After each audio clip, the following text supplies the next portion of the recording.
Donc c'est vraiment une situation qui était très épineuse d'un point de vue politique avec un grand P, hein, politique, pour, euh, pour gérer cette problématique, une espèce de contrainte de force, des forces opposées de tous les côtés, avec des mâchoires de tous les côtés, liberté d'entreprendre, liberté d'opinion, de communication, nécessaire sécurité des biens et avant tout des personnes. Une recette de cuisine compliquée, vraiment compliquée, dans la marmite. Et le Conseil d'État a peut-être fait ce qu'il a pu. Mais la décision, elle est. Je ne sais pas si on aurait pu avoir une décision satisfaisante dans un cas comme dans l'autre. Je ne sais pas. Je comprends. Voilà ma petite. Ah, merci. Juste après pour finir, parce que comme je suis originaire de la Guyane française, je vous mentirai pas que ce qui se passe en Nouvelle-Calédonie, bon, je n'y vais plus, mais j'ai la famille, ma mère qui m'appelle et on en parle pas mal. C'est vrai que l'État, on va dire la situation en Nouvelle-Calédonie les préoccupe beaucoup en Guyane.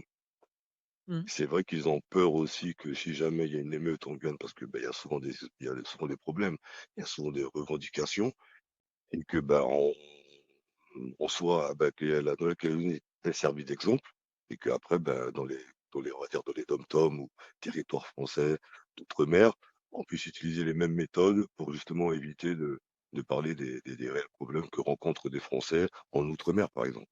Alors ça là-dessus, si je puis me permettre, ça sera utilisé, aussi bien dans les DOM-TOM qu'à Nanterre à la prochaine occasion.